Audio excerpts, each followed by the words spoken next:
Cet homme peine à marcher depuis qu'il a dû quitter sa maison à la hâte, il y a une semaine, en laissant tout derrière lui. C'est lundi matin, le 28 mars à 7 h, qu'on a vu soudain le M23 sur la colline, à côté de chez nous, et on a fui. En chemin, j'ai été blessé.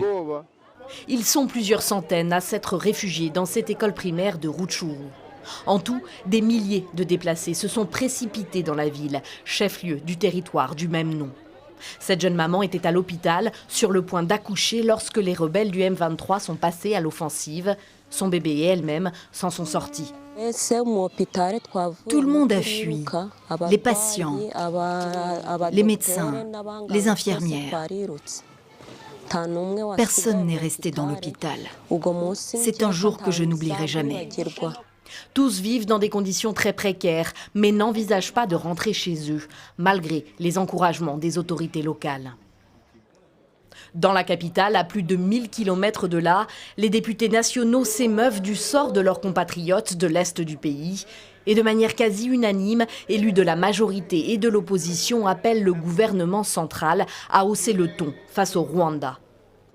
Nous voulons que le courage soit pris de reconnaître ou de constater l'implication du pays voisin, le Rwanda, derrière le M23 qu'on manipule à volonté pour mettre mal à l'aise l'Est de la République.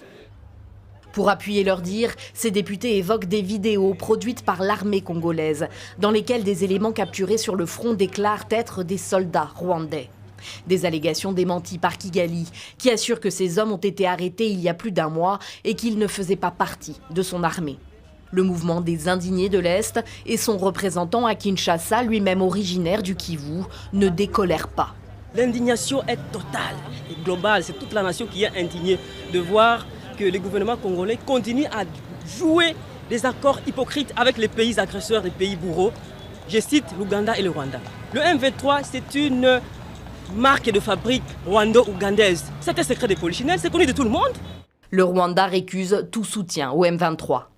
Ce mardi, les députés ont voté la prolongation de l'état de siège en Ituri et au Nord Kivu.